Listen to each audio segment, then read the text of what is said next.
Welcome into Studio A. I'm Maria Trivelpiece alongside Kyle Youmans for our sad final football show of the year. Sad? I'm sad that it's over. I'm sad that it's over too, but guess what? That's not anything sad to talk about. Do you see the way that the American Conference took over the college football world by storm? The Bowl Challenge Cup champions, the American Athletic Conference. Representing the A, baby. How about that?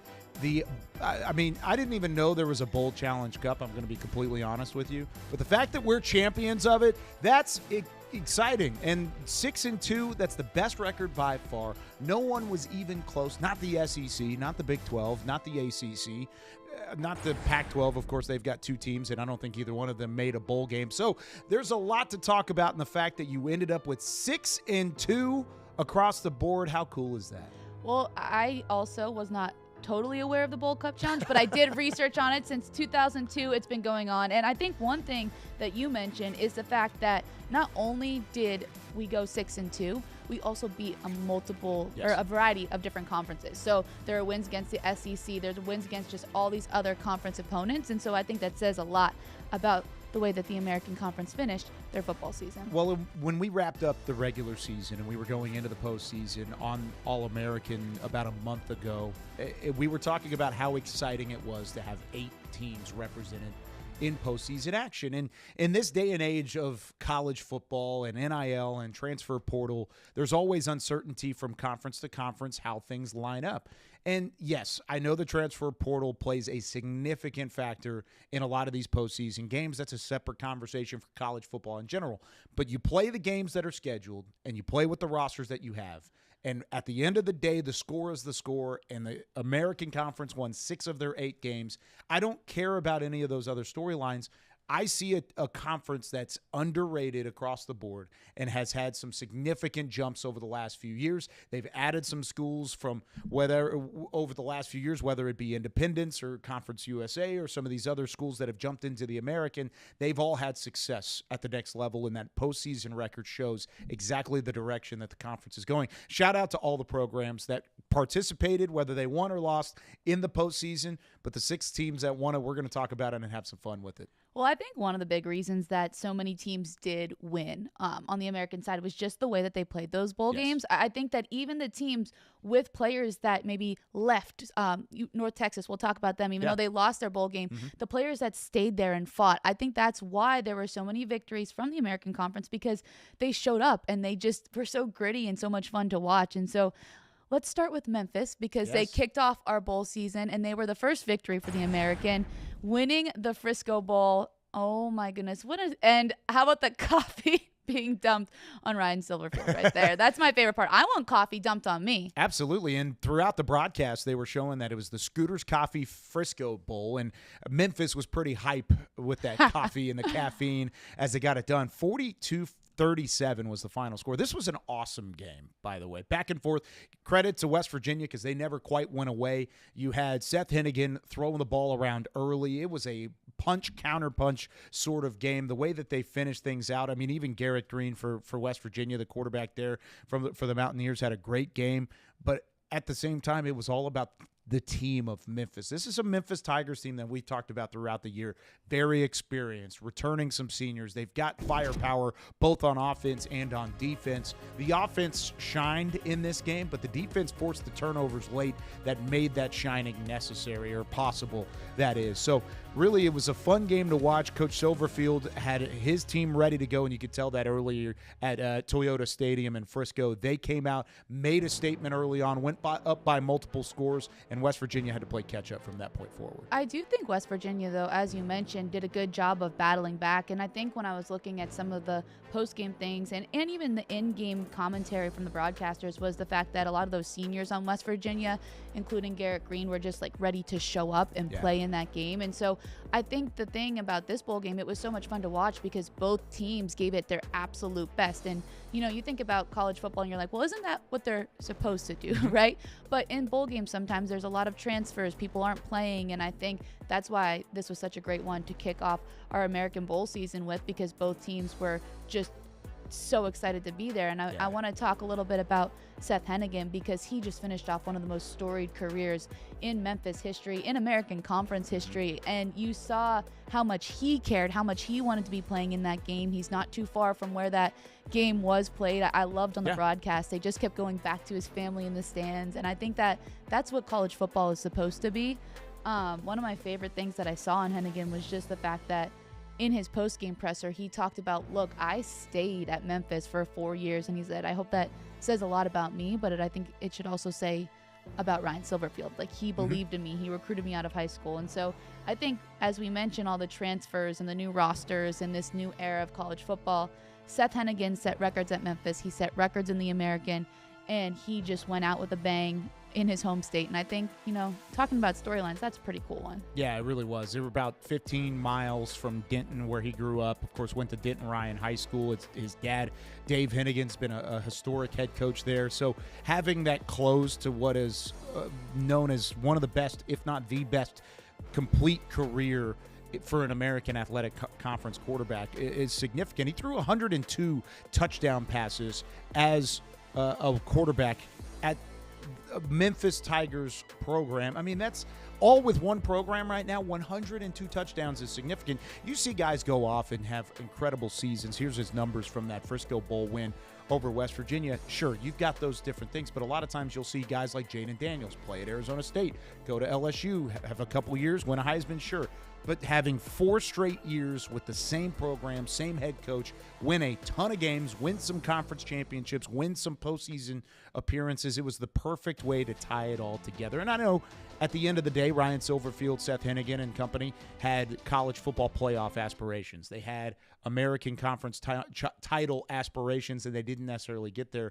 But that doesn't necessarily take away anything from what their career together was. I'm excited to see the way that Silverfield now moves forward in the post-Hennigan era, because they're going to have the opportunity to recruit because of what Seth Hennigan and the groundwork that he and Mario Anderson and some of these other guys for the Memphis Tigers have laid down previously. Yeah, that second 11-plus win season in program history says a lot about Memphis, and we'll see what they do in the postseason. Another team that we have to see, not the postseason, in the offseason. Yes. See, too many things in my head right now. But in the offseason. It is weird to say offseason already. It is. I know, because there's still some college football going on, and I feel like we just finished up not too many days ago with the final American Conference Bowl game. So we've been all football for a lot of weeks now. Yeah. So to say it's been so much fun. Yeah, I know. That's why I started it off with a little sad. It's sad. Yeah. It's sad. It was a little sad to see how Tulane finished their season too, because of course they had the run that they did behind Darian Mensah, who entered the transfer portal, Mekhi Hughes, who entered the transfer portal. They go to the Union Home Mortgage Gasparilla Bowl, and they fall to the Florida Gators 33-8, the final score. It was tight in the first half. It was 6-0 at halftime.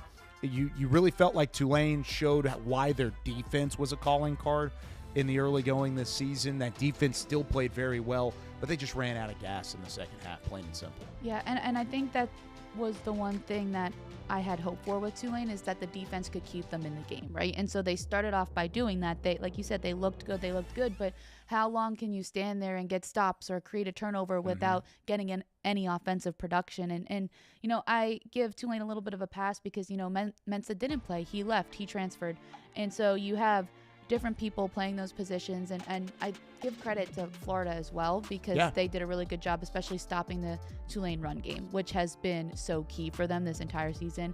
Mekhi Hughes, I think, only ran for 8 carries, 29 yards. Yeah, I was going to say 29 yards. So I think it was a little bit of a combination of both. And I think with Tulane, though, they started off the season so strong, and then after that Memphis game, it was just like one punch after the other. They lost to Memphis. They lost the right to host. They go to Army. They lose the conference championship game. They're in it. Now they go to a bowl game, and they're just not able to perform.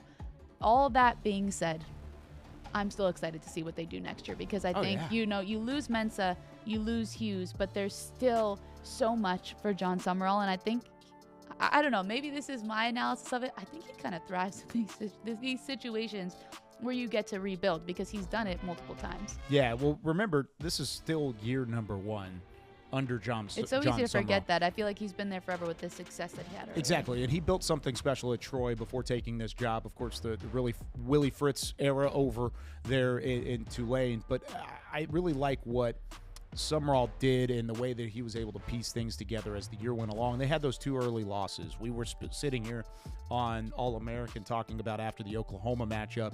They fell to OU. They fell to Kansas State in back-to-back weeks. And what is this season going to become for Tulane in year number 1 under Summerall?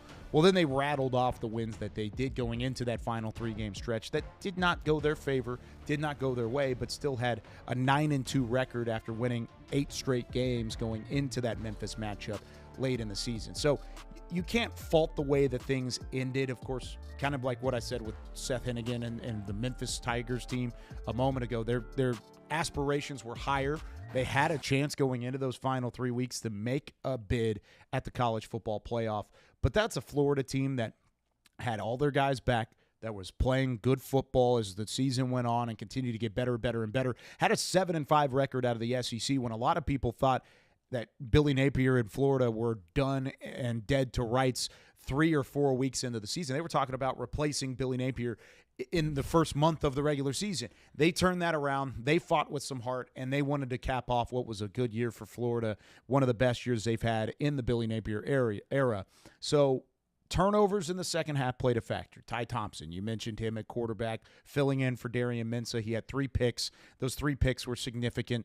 You can't have turnovers against a team like the Florida Gators and expect to have some success. And that's exactly what happened in that second half. It started a snowball, and Florida took full advantage. Yeah, and I think once that snowball continued to happen, I think Tulane just couldn't dig themselves out of that hole. But again, interested to see how they fare in the offseason. I think it's going to be exciting. Summerall's already been super active in the portal trying to figure out who his next quarterback will be. So that's something we'll be keeping an eye on as well. But I'm excited because he's found success with quarterbacks. Ty Thompson entered the portal, too, before the game even happened. So keep that in mind. He was going – or can't enter the portal before the game, but you know what I mean. He was going into the portal. That was his intention being known. So it's wide open at quarterback down in New Orleans. I'm really curious to see how Summerall takes an unknown name right now and makes him into Darian Mensah like he did last year. And it was interesting to see with Ty Thompson because he would kind of play multiple roles in that rotation at Tulane, and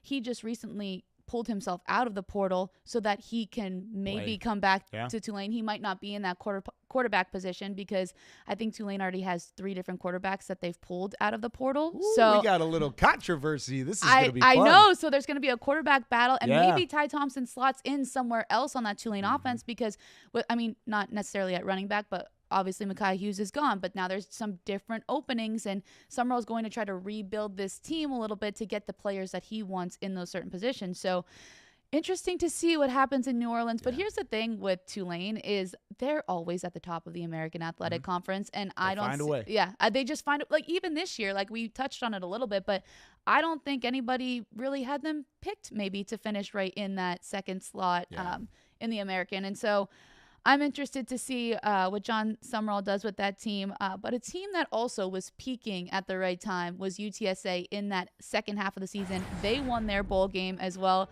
This is one of my favorite clips, I think, from the postseason. Just looking at that, was it Gatorade? I don't even know what they're dumping on coaches at this point in the bowl game. I think that was a Gatorade. I'll say, whatever the sports drink of choice is for UTSA Powerade, maybe, athletics. water. Whatever it ends up being. Yeah. It was Myrtle Beach. It could have been beach water. Who knows? It could have been the ocean water right in front. The crystal beaches of Myrtle Beach. They actually got salt water from the ocean. I think that's what it was. Yeah.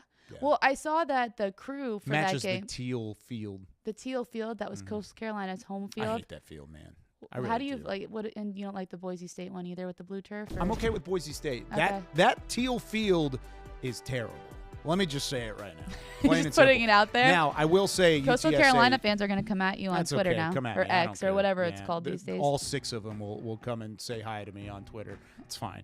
The teal field's terrible. UTSA was not. I mean, you showed exactly why this team was favored to be. You talk about a team that was picked to finish second in the conference. That was UTSA. They had 4 first-place votes out of that preseason media poll in the American. They put up 44 points, no quarterback controversy. His name is Owen McCown, and he's going to be playing in San Antonio for quite some time. He goes 23 of 30 passing, 254 yards. He threw a tutty. He had an interception. That's okay. We'll forget that one as well. I really liked what yeah, exactly. I liked what Amador did at the wide receiver position. I think he's a legitimate talent as well. 7 catches, 110 yards. He goes off in that matchup. Henderson on the ground had 5 carries, 61 yards. That's just over 15 yards per pop for you math wizards out there. He had a tutty as well. That's a all-around offensive performance. They put up 7 wins in a campaign where they started so poorly.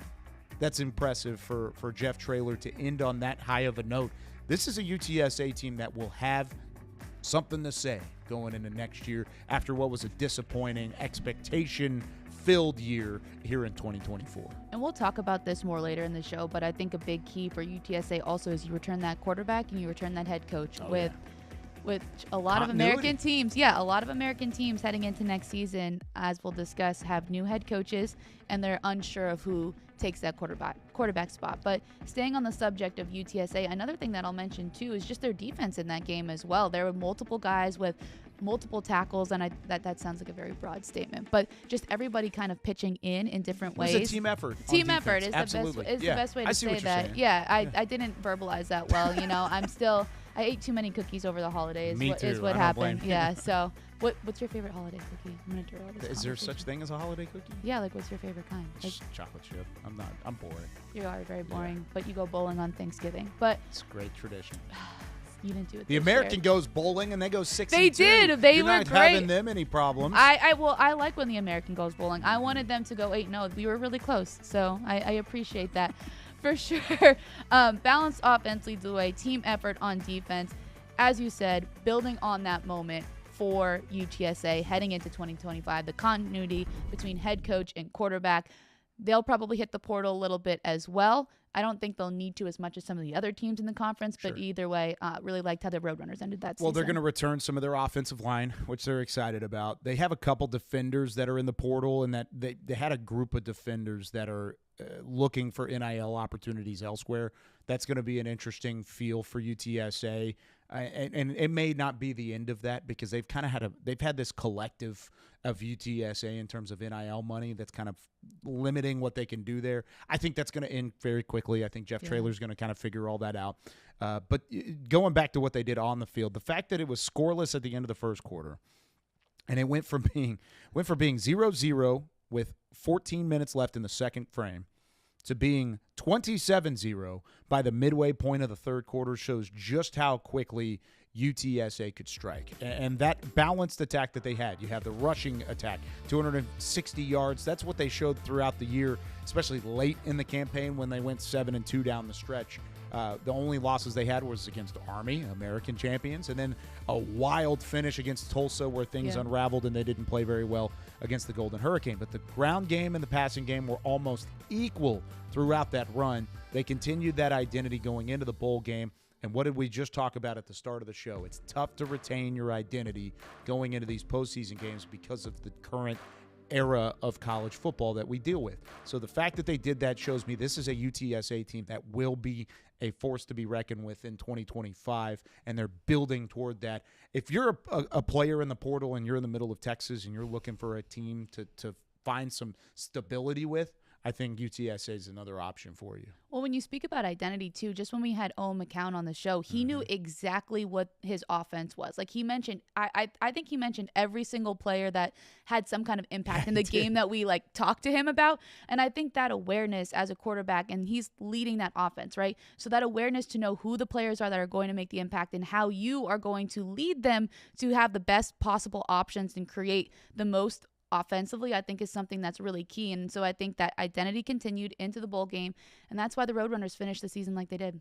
And if you're Coastal Carolina, just get rid of the teal turf. Kyle doesn't want the teal turf. Yeah, you got beat 44-15 on it. So yeah. What if the teal turf was in Hawaii, like where our next bowl game was? Only if there were 5 overtimes. 5 overtimes? Yeah, then I would maybe like the teal turf. See, the only problem I had with the 5 overtimes was that game was on Christmas Eve. Christmas Eve, Kyle. Oh. This was a moment, wasn't it?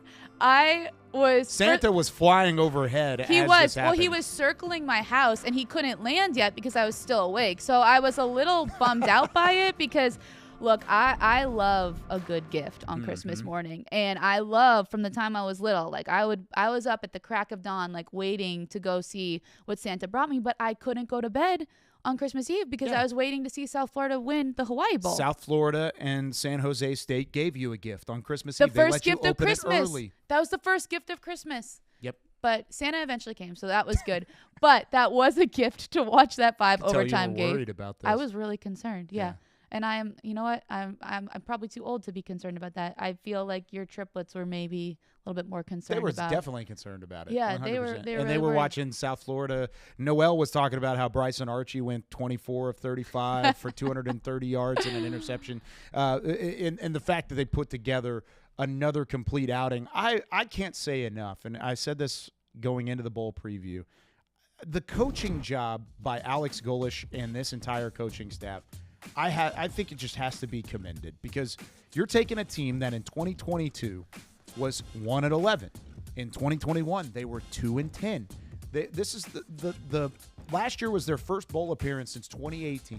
You win that game in the Boca Raton Bowl in an emphatic fashion. You blow out your opponent. You win, and you go to 7-6 overall. This season, you're at 2-4 midway through the year. You figure things out with a backup quarterback in Bryson Archie who plays baseball and football. You've got a two-way guy, and then you go out to Hawaii where you're going literally across the globe to go play your postseason bowl game, and you have 5 overtimes, and yet you still outlast a team that's coming from the West Coast in order to get it done. There is a lack of words for Golish and what he has done this year, but this team knows that their head coach can bring the most out of them.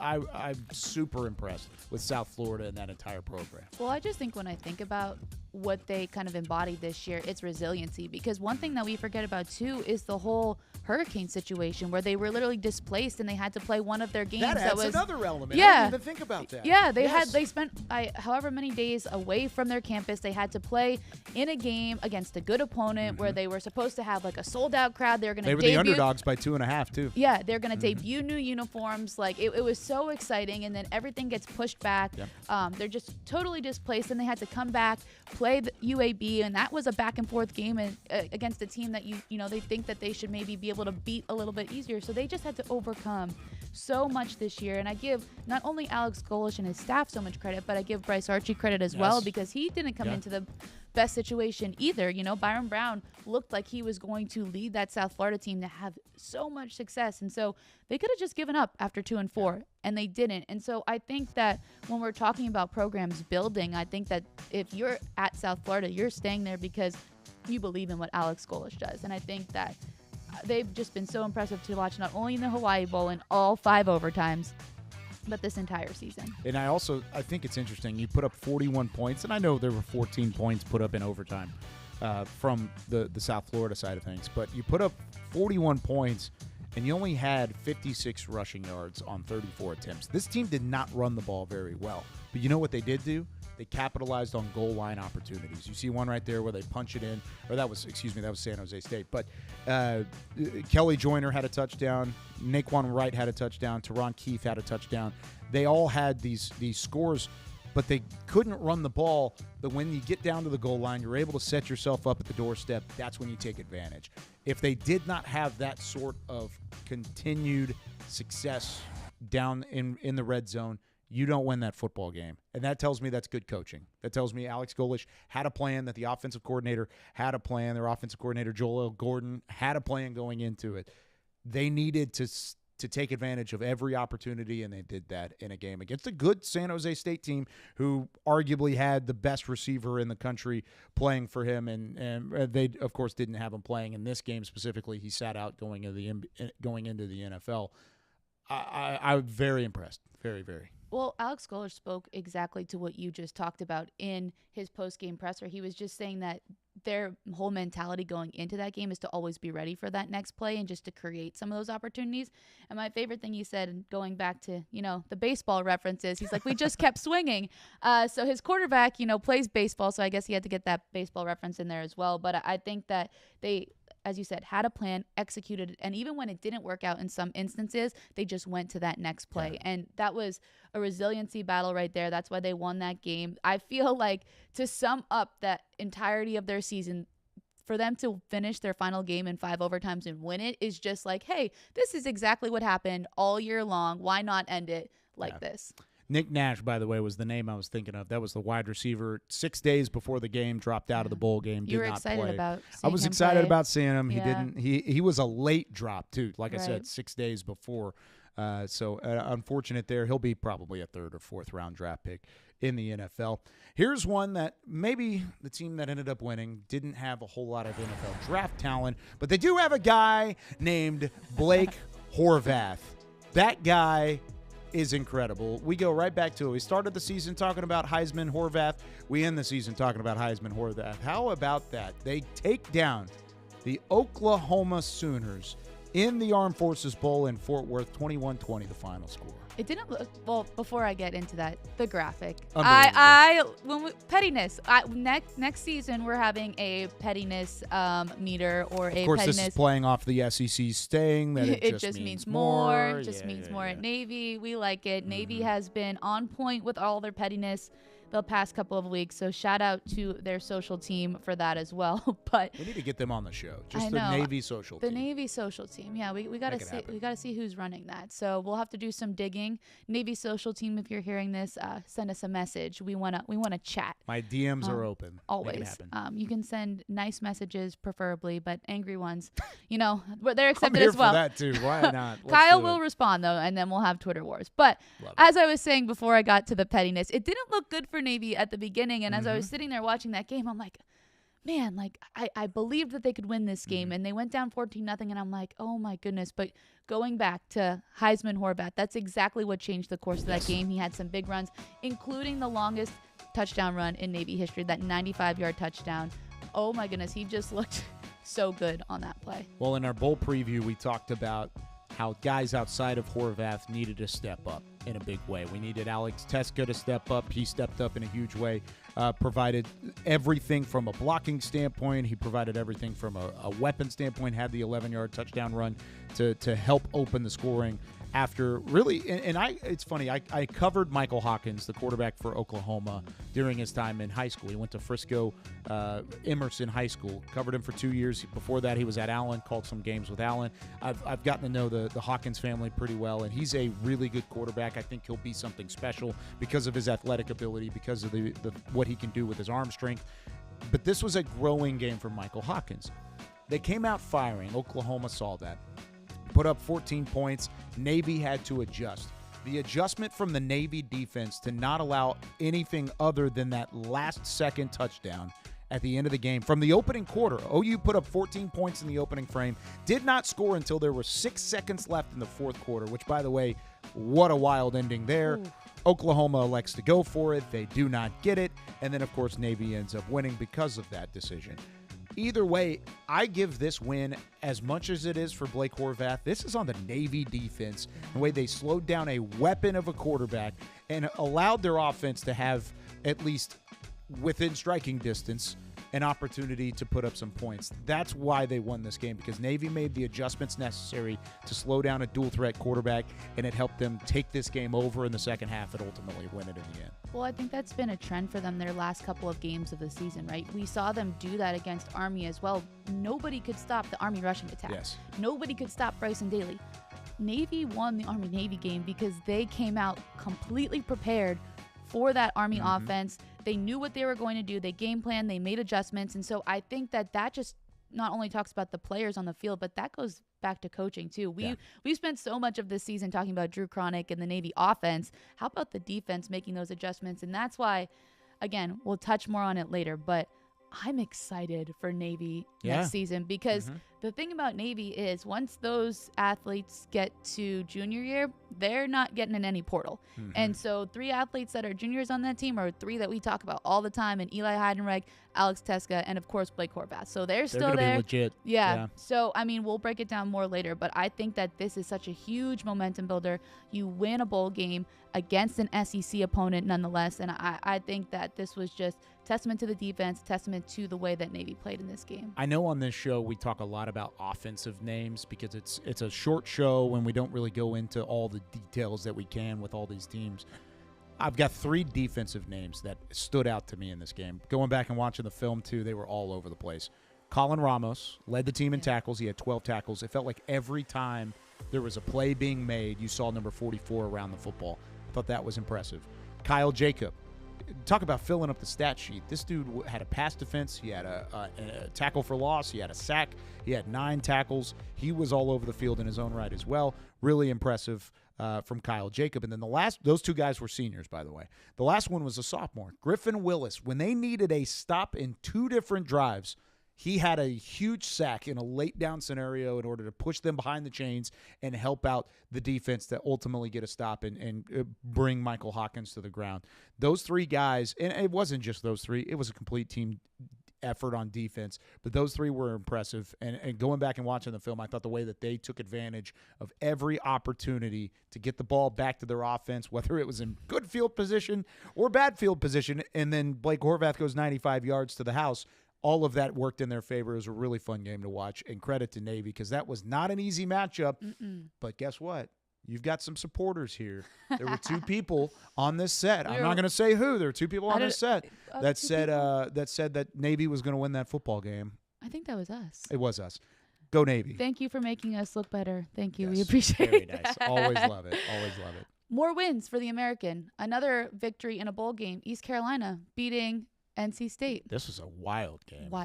Wild game. And give NC State credit. They fought their way back in this game too. And almost clipped ECU there at the end. 26-21 the final. East Carolina gets the win over the top of it. How about the 89-yard touchdown run with 1 minute and 33 seconds remaining? They've been bringing pressure a lot these last few drives. Showing it again here. They run it. Harris breaks free, has the first down, makes a man miss. It's a foot race. Rajay Harris, 86-yard touchdown.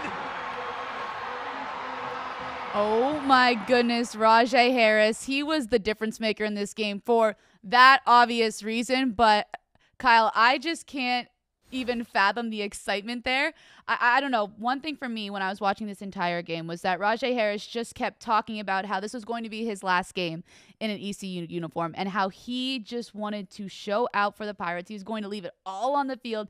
You saw it in that play right there. But the entire game, he just looked like a man on a mission. I just think every time he had the football, he was just constantly running the ball through multiple people. It reminded me of, I'm sorry, I keep bringing this up about your alma mater, but when ECU just ran through like the entire North Texas defense and just nobody could bring anybody down. Yeah, that's how too. Rajay Harris looked every time he touched the football against NC State. No, it was awesome. It was really great.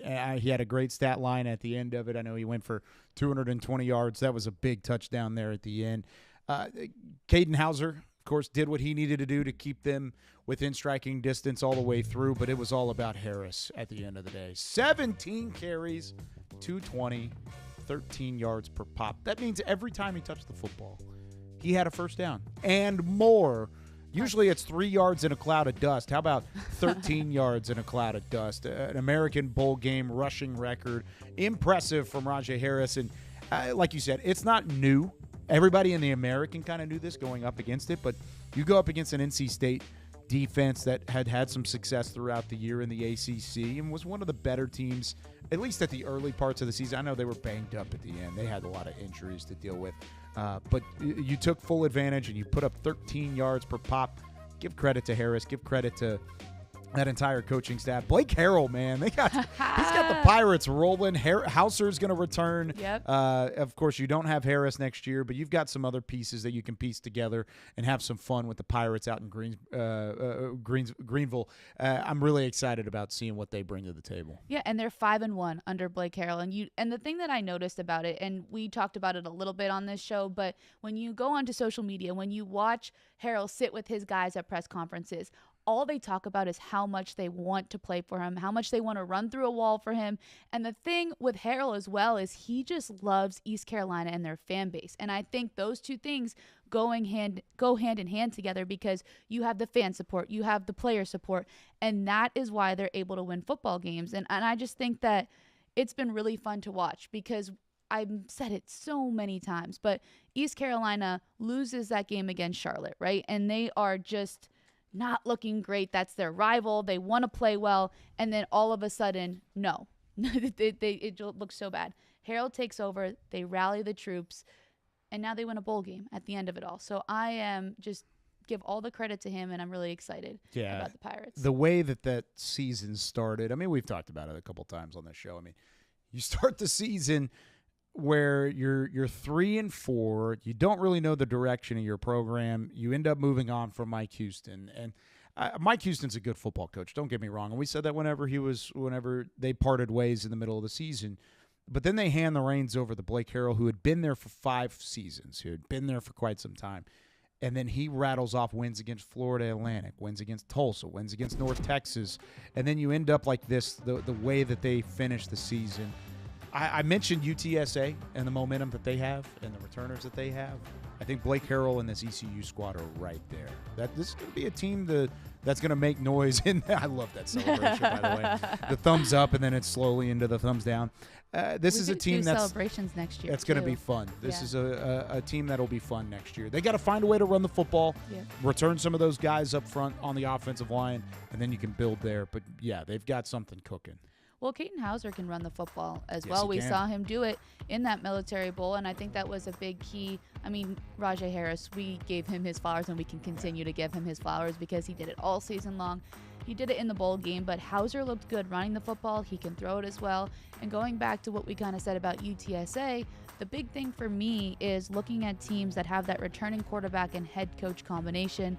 This is another one with East Carolina. So they're going to have to figure out how to replace Rajay Harris. I don't know if you can do that with one person. I don't see that happening. It's going to have to be a couple different guys making up for some of that yardage. But I just think that this is going to be a team that can be exciting if they hit the portal as they need to, but they have some key pieces returning that they can really capitalize on. I'm interested to see how Harrell in his first year as a head coach too attacks recruiting.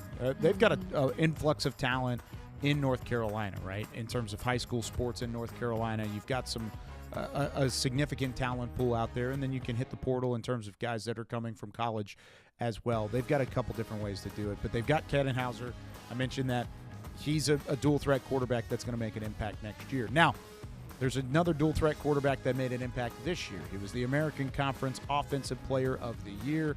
His name is none other than Bryson Daly. Boom, Captain America. Captain America. Bryson Daly, they win it. The 12 wins on the docket, a 12-2 Army Black Knights squad, 27-6 over Louisiana Tech. This was a wild scenario. We talked about it on the last show for All-American. You had Marshall and the Thundering Herd, another team that won the Sun Belt Conference. They were going to Shreveport, Louisiana. They have to back out because of the significant number of players that exited via the transfer portal. So then it's Louisiana Tech making the short drive down from Ruston to face Army. And the Black Knights made sure that it was just a drive down the road and a drive back. Yeah. I think after losing the Army-Navy game, they were out for blood even more so than already. Get the most wins in program history with 12. That's fantastic. And Bryson Daly, MVP of that bowl game. Nothing new. He played as we know how he can play. I don't know how much more we can talk about him or how good he is. I know that I'm going to miss watching him play next year because he just really was so much fun to watch, and the way that, talk about coaching, the way that coaching staff utilized him, because he didn't even play that much in years past, and for him to come on in the way that he did, I think it speaks a lot to the way that they finally figured out how to get the most out of their player, which again speaks to good coaches. So Bryson Daly doing it all again for Army. Kanye Udo didn't play in that game because he entered the transfer portal, so they still were able to win without him. So I think that says a lot about Army as well. Ending on a really good note after that loss to Navy. I still can't believe a quarterback rushed for 32 touchdowns this year. He put up 1,700 yards on the ground, by the way. Let me add that. He also put up 1,000 yards through the air, had 9 passing touchdowns, only threw the 4 interceptions throughout the year, took care of the football, ran the ball effectively. He averaged 130 on the ground per game, 75 through the air per game. Bryson Daly was special. It was a special season. Finished 6th in the Heisman voting. Could have been higher, in my opinion. They saw some other guys. I think it was between him and Scadaboo from Arizona State, where they were 5-6. Yeah, it was 5 and 6. So those were the 2 guys outside of the 4 Heisman finalists. And you saw what Scadaboo did in the college football playoff against Texas. So the fact that Bryson Daly was even in that conversation shows the impact that he had for a service academy team that won a conference championship in their first year with the American Athletic. Lots to be remembered this year, but I think when I look back on this team, you're going to remember Bryson Daly and what he did. Also, props to Kanye Udo. Udo was a great player throughout the year. He had a ton of success, and I wish him nothing but the luck that he'll have at the Big 12 level with Arizona State this next year. That's where he transferred in the portal, so he's going to have some fun with that Sun Devils offense and replacing a guy like Scadaboo at the running back position. But, man, this Army Black Knights team, it began and ended with Bryson Daly being a true dog. And he could just continue to show that throughout the year. And I want to add one more thing about Bryson Daly, because I think this is one thing that we haven't really touched on. When they won the American Athletic Conference, they're trying to get Bryson Daly to get his post-game interview with ESPN, and nobody can find him, right? They're looking for him. He's taking photos with little kids who somehow found their way onto the field. How cool. And so I think that just says a lot about who he is as a person. They were so excited. You hear the little voices like, Bryson, and he stops. And they're waiting for him. The first time in program history that Army wins the American Athletic Conference, he just had a fantastic game. They beat Tulane, and that's what he was doing. And so I think that just speaks a lot about him as a person in addition to him as a football player. I'm interested to see how his post-football life goes now. You know, like, of course, when you're a part of the service academy and you kind of move on into that next level of service and you're serving our country, a lot of times whenever players like this are all-time greats for their collegiate programs, the saying is he'll never buy a drink in Tuscaloosa ever again, or he'll never buy a drink in Baton Rouge ever again. Now it's like, where is Bryson Daly going to end up, and where is he not going to end up buying a drink? Because the entire service academy of the Army now knows who Bryson Daly is. He is a household name throughout the Army. That's so interesting to me because he did so much for that football program, and he created so many great memories for those that are serving our country and continue to give their lives to protect our freedoms, he being one of those, and now he's going to get to serve alongside those individuals as well. I just think that's such an interesting mindset, and it's something that we really haven't seen in years, decades even, going all the way back to the last time that Navy and Army were this good and having the seasons that they did in terms of winning double-digit games, winning postseason matchups, and doing what they did at the very end. Bryson Daly is a hero for the Army Black Knights program, and he's going to continue to be America's hero now that he's serving our country. It's really an interesting and really cool anecdote to the end of what is a phenomenal college career. And I think back to when he was on All-American, and we were quizzing him about different things about Army history, and he knew all of it, and he was talking about what the Black Knights had done before he even arrived on campus, the national championships, the Heisman winners that they had. And I think that it was just such a full circle moment now when we step back and look at the season that he had and the history that he made and everything that he did, not only for Army West Point, the school, but as you said, the armed services. Yes. And so I think it's a really cool moment. I think that there's nobody better to be in that position because he is, I mean, we'll talk about an all-American type of person. Yes. From the field to the classroom to the kind of person he is beyond it. Bryson Daly We're giving you all your flowers on our final football episode of All-American. It makes me sad to think that this is the last time we're going to talk about Bryson Daly, but know. it's been a fun season.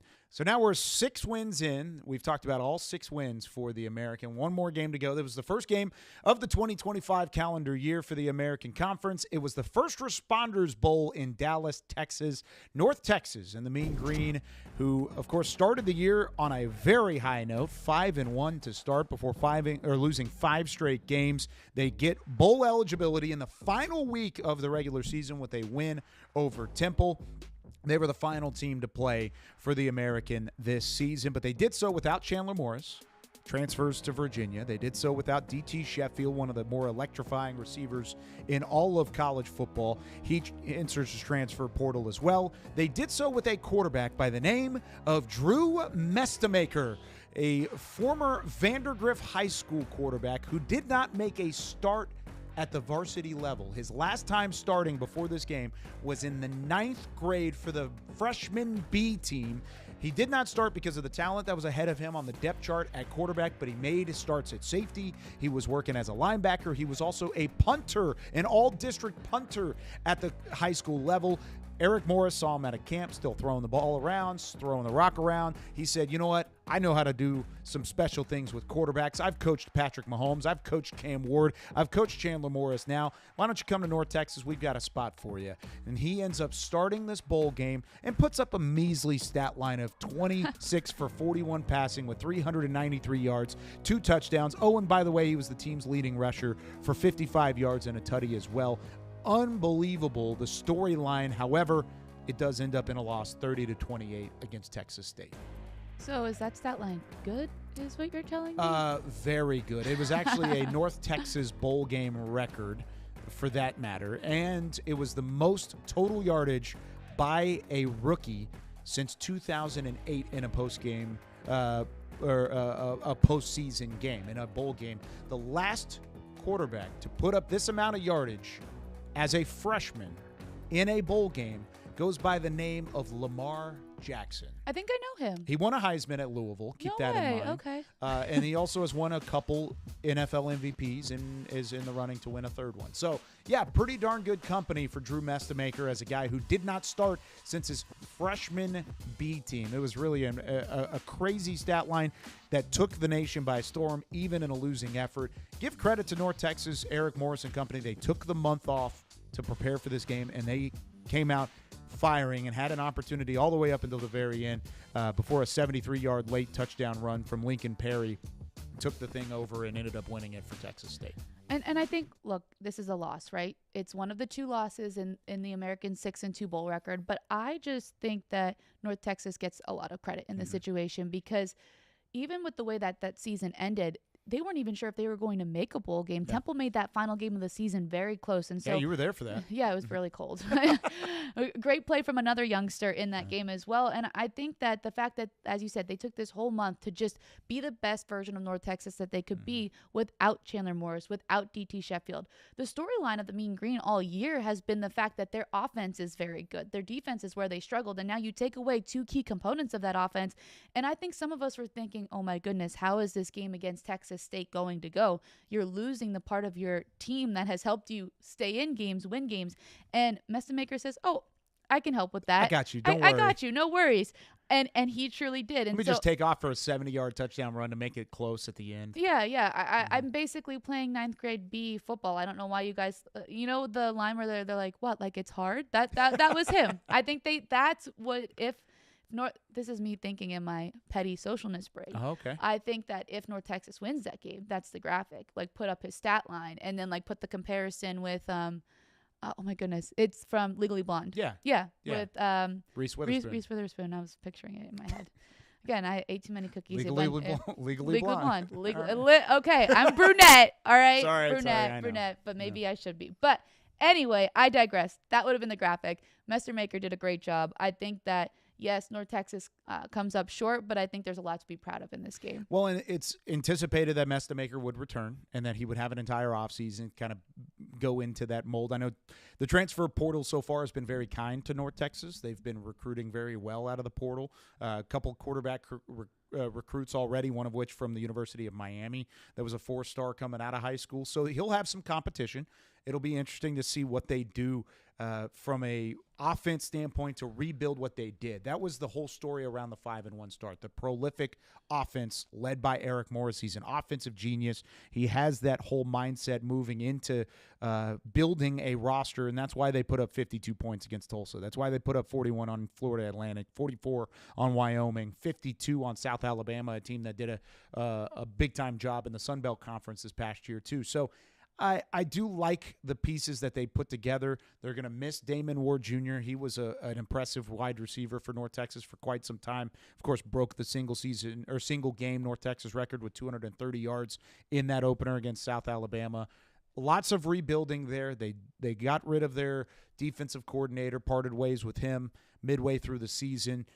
Eric Morris has some work to do. This North Texas staff has some work to do, but if Mestemaker and that fight from North Texas is there, I have confidence that they're going to have some success into next year as well. In a tough conference, remember, 6 new head coaches, all these teams that are returning. We talked about East Carolina. We talked about UTSA. I don't know if I can put North Texas in that sense right now, but I need to see more. I need to see more, and they're recruiting the portal really well. They've always had the Dallas area to pull talent from, so I have some confidence at the high school ranks there as well.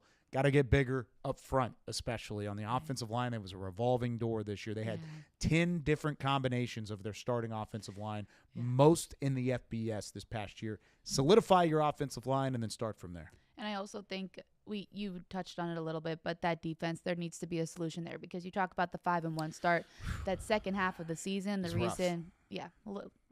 you're the alum. I'll let you say it. It was a little rough. It was bad. I'll say it. Because of the defense, and so I think that there needs to maybe be some solutions there, and I think that that's exactly what they're going to do. So I'm excited to talk about North Texas next year because I think, as you said, Eric Morse is going to hit the portal. He's going to take a look at the things that they struggled with.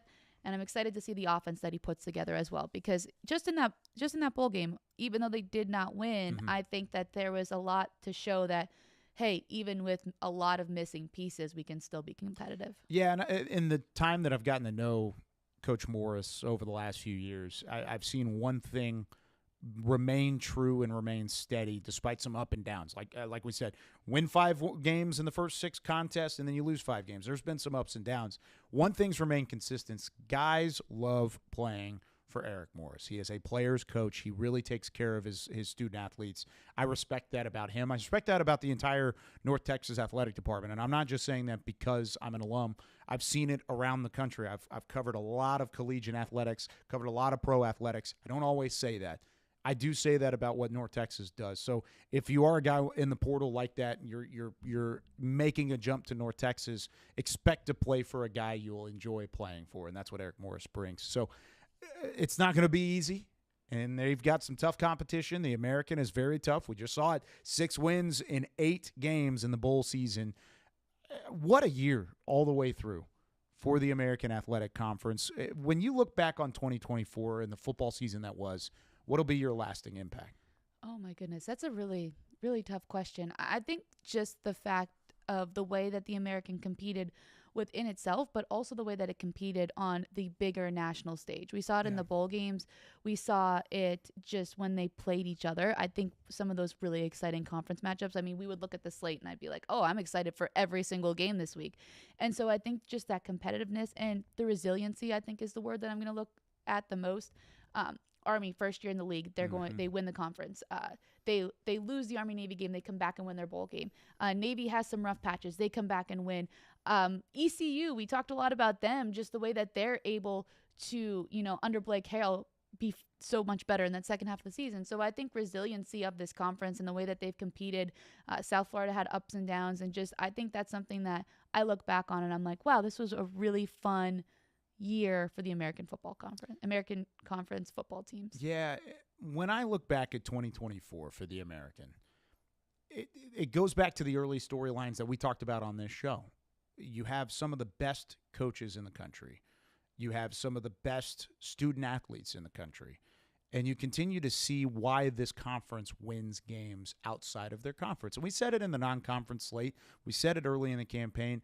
And a lot of the country, I think, were reluctant to take notice. They were reluctant to really dive in to what the American brought. But what will last with me for the 2024 season in the American is the way that shined at the very end. Because it wasn't just the 6-2 bowl record. That certainly tells a story in the way that this conference is moving in the right direction. They have some depth. They have the talent to compete with anyone else on a national stage. But it was the way that the conference championship game took center spotlight on a Friday night in West Point, New York, in Michie Stadium, and the way that atmosphere took over and was the center of the nation in terms of college football. And then you go to the Army-Navy game, the first time that it features two American Conference teams, and that way that took center stage, and then it was Navy that won it. It's these service academies. That's what's going to stick with me. Yes, I love the Tulane storylines. I loved the Memphis storylines. The way that ECU rallied around Blake Harrell at the end of the campaign all plays a factor. But as I said earlier in the show, this is the first time since World War II that we've had these two, Navy and Army, playing at such a high level and having such tremendous success. That's what's going to stick with me in 2024, and it helped shine a light on the conference as a whole. And then when they were given that spotlight going into bowl season because of what Army and Navy did to put that spotlight on the doorstep, they took advantage and won 6 games out of 8 tries. A really impressive year all the way across the board. It was special to cover the American this year. Couldn't have asked for a better campaign to start All-American for myself and for really the way that we've started and continued. Nothing to do with us. It's all about the student-athletes, the coaches, the different athletic departments that we've been able to cover. It was really, really a special year all the way through. Yeah, it was just exciting. I love the way that you put it about the service academies because I think that in the era of the transfer portal and NIL, there are 2 programs in the country and, Air Force as well, but that are kind of back to that original way that college football used to be played, right? Mm-hmm. I say that with air quotes. It's a throwback. It is. It's a throwback. And so just even the point that I made earlier, we know that Horvath, Heidenreich, and Teska are going to be back at Navy bearing some crazy circumstance because they have to sign their service to the United States of America, to the Navy, to Army in their respective rights. And so I think that there's just something so special about covering those schools, and the fact that they played so well was so much fun. And then just even the fact that going into the last week of the regular season, there were American teams in the CFP conversation. Yes. And so that's like a whole nother aspect that I think is really interesting. And if we even want to spend a lot of time talking about it, those losses for Army and Navy, like you see what Notre Dame's done now, they don't look as bad. So I just think the way that this league played as a whole with the service academies, with everyone in it, it has just been an incredible year to cover the American. No doubt. Now, looking ahead to 2025, got a couple of teams, 6 teams actually, that have new head coaches. Of course, Rice, Temple, ECU, FAU, Charlotte, and Tulsa. Here are the names that are going to be taking over those different programs all the way through.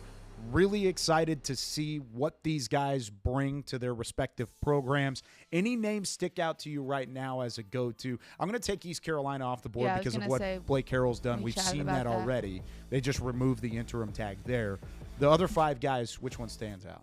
I like Casey Keeler at Temple. Okay. I think that program is really looking for somebody to get it back to where it was at one point, and I think he's had so much success in his past coaching jobs, and I think he's a good person too. He does a lot of community service like beyond the field, and I think maybe that's something that can help rally the troops, right? You're looking for something that's different than has been there before. I mean, they've struggled the last couple of years, and the Owls are looking for an answer, and so I know that's maybe a different pick than what some people might say, but I like that job for Casey Keeler, and I think it might be an interesting one next season. Yeah, there's a couple names there. Like you said, it's tough to really point out one. I think Trey Lamb at Tulsa. You talk about a team that could take advantage of the NIL era. There's some funding in Tulsa. They've got cash up there in a private school in Tulsa. Young guy. I mean, he's just in his mid-30s. I mean, he is a young cat, and they kind of need that as their rally cry. Former head coach at Gardner-Webb, did some good things at Gardner-Webb. We've seen them at the FCS level make some noise throughout. I think it was kind of a questioned hire, but a lot of times it's what you need. You need to take a chance. Right. You need to go out and get a guy that you feel like gut feeling is going to bring you what is special. They retain Ryan Switzer, former NFL wide receiver, standout in North Carolina throughout his collegiate tenure as well. He stays on. He had the interim tag, but they remain with him. That's a recruiting pool in its own right. I'm interested to see what Trey Lamb will do going into his first season. It may not be immediate, but give it some time. I think Tulsa will be back into winning ways. They've produced NFL talent. There's a guy playing in the Pro Bowl next week that played at Tulsa. His name's Tyler Smith, and he's the starting offensive guard for the Dallas Cowboys. They have some significant talent there to pull from. Oklahoma, Arkansas, Texas, Louisiana. They'll find it. They'll find it. And I think the 35-year-old head coach in Trey Lamb is just the guy to do it. All right. With that being said, who's the favorite going into 2025? The favorite? I'm not picking one favorite because those are the things that happen when they clip it and then they show you when you pick wrong. But I will say, I'll pick a favorite. Well, looking at all that, say it with your chest. With my chest. Oh. Say it strong. I like Navy right now, and I'm going to tell you why. Because I think that this is because they are the most solidified team I see right now. They return their head coach. They return those 3 guys I've already said multiple times, including Blake Horvath. I think that's huge, right? They had returned some of those guys on that defense that we talked so much about, and they're not going anywhere. We know that because they had to sign letters that said that they are not going anywhere. And I think the way that they played at the end of the season, now they have this momentum. They just beat an Oklahoma team that's in the SEC. I just think that there's an opportunity for them to be really good next year. And I think they have a little bit of a chip on their shoulder too, right? They were picked 11th in the preseason poll, and then they start off really well, and they play really, really well. They lose to Notre Dame, and the season flutters a little bit, and they're not really able to get that back until the end of the season. I think they have something to prove, and I think they have the guys to do it. So there's my pick right now. Okay. Navy's a good one. I'll go different than that. I think Navy could be my pick too. I'll say UTSA. I really will. And part of that was because of the expectations that were set on the Roadrunners this year. Picked second in the preseason poll, did not live up to that, had some significant losses early on. I think the one that stands out to me was 49-10 to Texas State in the first couple weeks of the year. Just never really had that mentality. They found it in the back half of the year. They found it down the stretch. They showed that, hey, not only are we offensively equipped to make some noise with Owen McCown at quarterback and with these running backs that we have coming back, we've got a defense that'll make some noise. Even with the guys moving into the portal, I trust Jeff Traylor. He's a great recruiter, especially in Texas. He knows how to hit the Lone Star State and the high school ranks very, very well. I expect them to recruit well. I expect them to reload.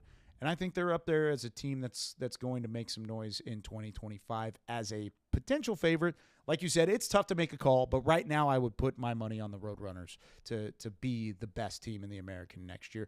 Not counting out Memphis, not counting out Tulane, but that's where I see it heading right this second as we sit in January of 2025. I know that. I think that's like the hard part is because I could look at Navy because I know who's what's still coming there, back. right? Yeah. I just think, I mean, we didn't even mention Tulane, right? We know that John Summerall hits the portal really well. So I think that when we come back next season, we might have completely different answers before a game is even played because somebody might go out and grab multiple people that are fantastic. And so I think that's my very early pick. But I think that there's a lot of things that are going to happen this offseason that maybe people will clip in and be like, remember when you said this? And I'll be like, okay, I'll take responsibility for that. I hope so. I hope that happens. I really do. All right, All-American fans, we've appreciated you in terms of the football side of things. But now we move and transition into a new part of All-American. And it starts this week with some top plays. Ooh. How about that? Starting with number 5, Maria, I'll let you go first. You want me to go first? All right, South Florida. This one wasn't only on our top plays. It was on a Sports Center top plays. The Bulls have about a 16-point lead here. Look at this pass from Jaden Reed.